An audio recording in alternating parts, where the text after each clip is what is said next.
Hey guys, welcome back to my channel. I hope everything's good with you, my lovely YouTube fam. So today,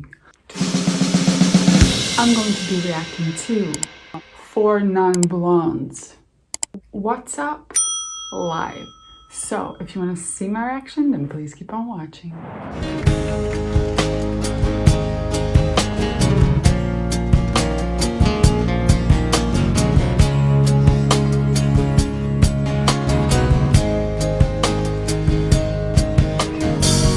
For 5 years and my life is still trying to get up that great big hill of hope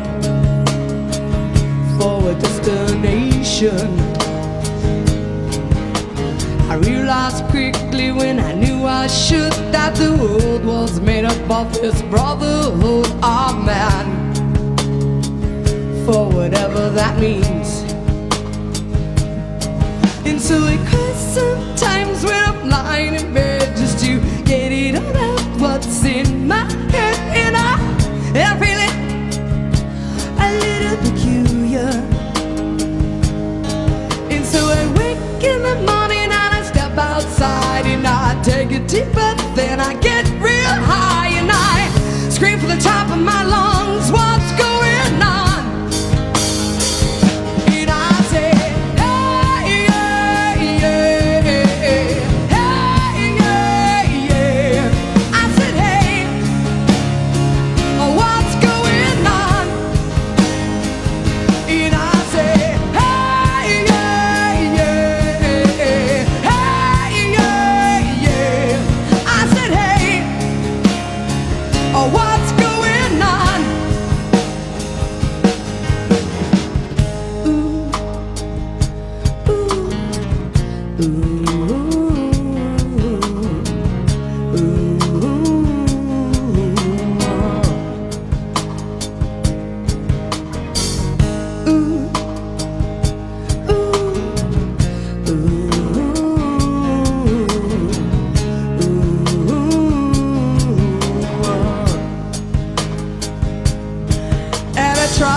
And I pray, oh my God, don't pray.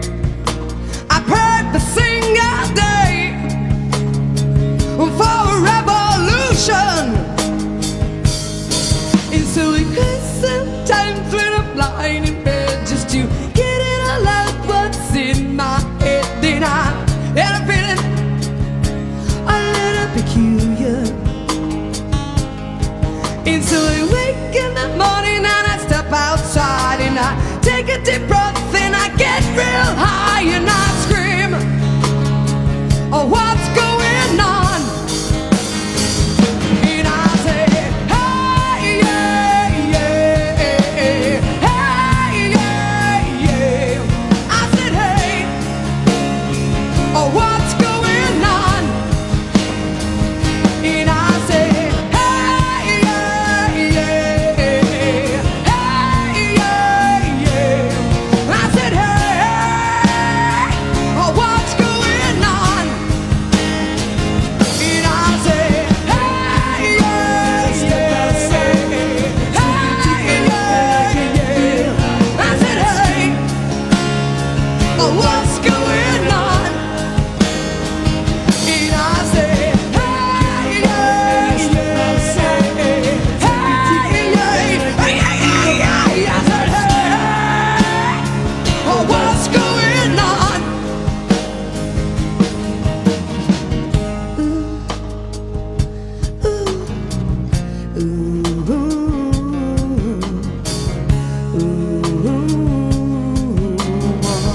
I know this song, I have listened to this song since I was a child. I think he was the one who just showed me this song and I love it so much. It means like, it's kind of nostalgic for me.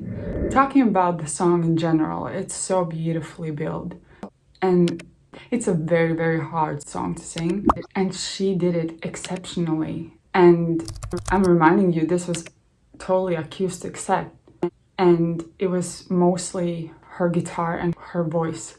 So if she makes any kind of mistake vocally, you will be able to hear it because there's nothing else in the background pretty much. She did so well. And the pipes that she has, it's just so powerful. She can sing anything. Her voice is very unique as well, like her raspiness and the way she switches note from note, like it's just beautiful. And at some points during the song when she sings, it's like a battle cry type of a sound that she makes. I felt like she performed with all of her heart, and I felt like she meant every word that she said, which always makes the performance so much better for the listener as well, you know, like we take it in even better emotionally. Just a beautiful, wonderful performance. And I think at the end of the song, she like does more of the loud and high-ranged vocals, and then she has two guys who were singing in the background the main verse of the song, and it just blends together so beautifully. It makes the song even richer, and seeing that live, it's just, I wanted to close my eyes and just take it all in. I just can't, like songs like this and the vocal and the way she performs, it's just like it's taking you in, and you're like absolutely beautifully done. I loved it so much. I'm so impressed by this performance. The song is beautiful, like in general, but seeing her sing live this song, just speechless, actually. Well done. Now let's read some facts about the song, shall we? There are times when we just need to take a deep breath and scream from the top of our lungs what's going on. That's how Four Non Blondes front woman Linda Perry felt when she wrote this very cathartic song. It's like, why does it always seems like either I'm struggling or there's some fucking political mess happening? Why is this all happening in the world? She said on the Backstory Song podcast. The phrase "what's up" doesn't appear in the lyric. The chorus refrain is "what's going on," but that's the name of a 1971 Marvin Gaye R&B classic. The song was influenced by the political climate of the time, but there are no political references in the lyrics, which makes it malleable and gives it staying power. If you look at the lyrics, they don't mean anything. Four Non Blondes bass player Krista Hillhouse told Song Facts. It's the way the song makes certain people feel.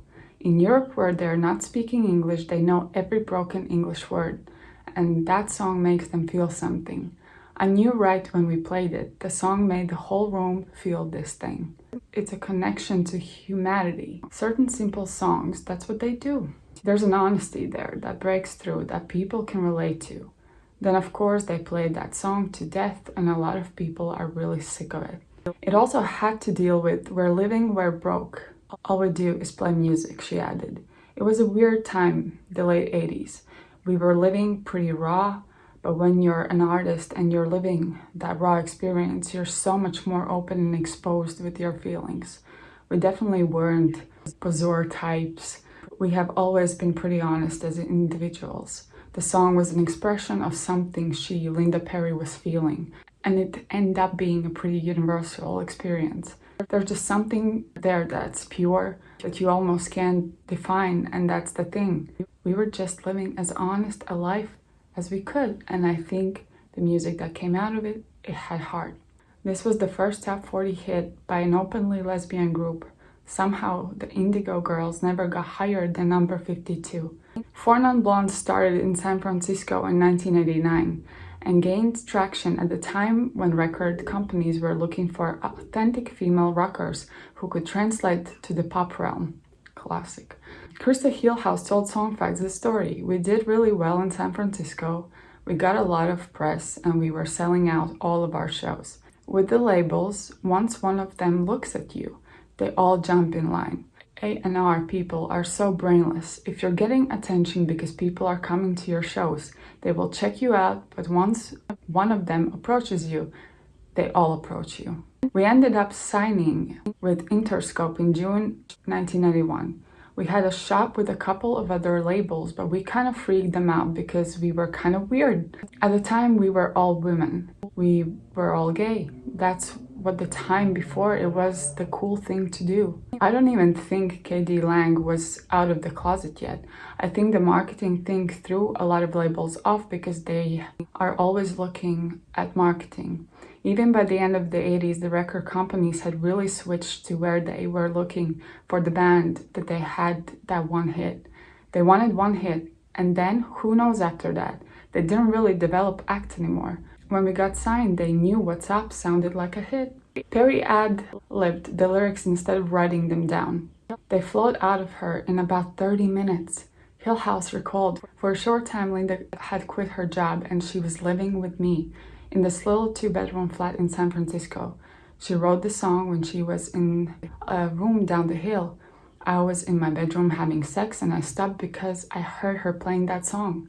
I remember running down the hall and saying, "Dude, what are you playing? I like that."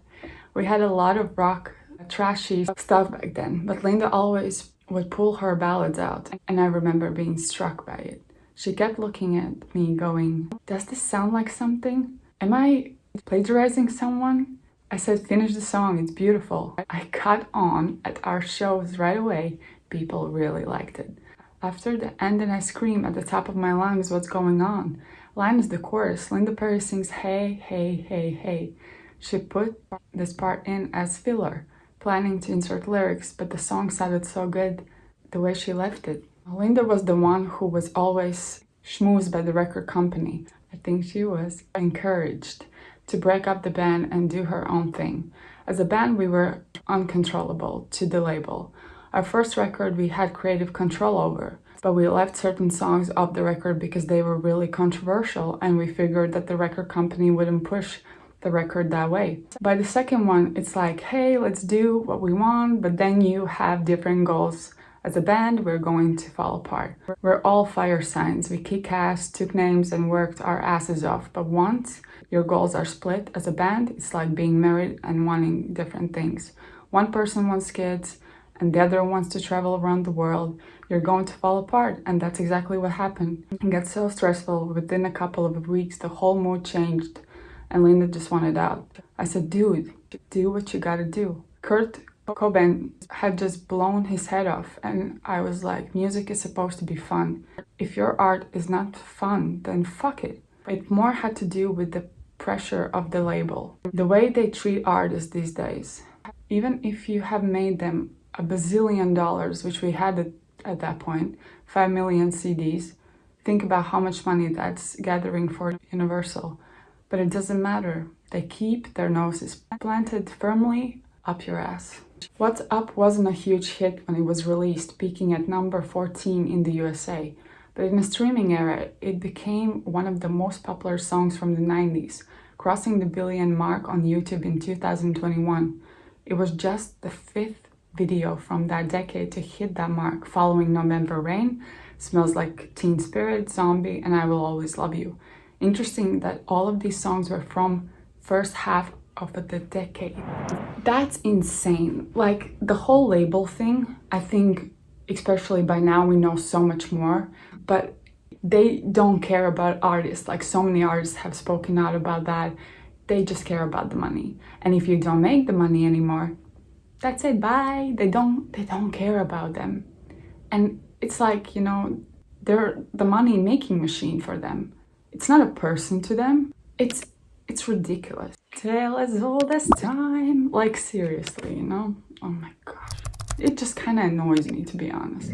I'm kind of sad about the fact, like, that labels just kind of burn them out, you know, with all of their expectations and just looking at them as a money-making machine and not as a human being. It's ridiculous. I love this song so much. I love this performance so much. This song just gives you some, like, it just makes your heart pounce even more and just feels you. I don't know, it's like frequencies that just does something to you. I don't know, it's absolutely insane.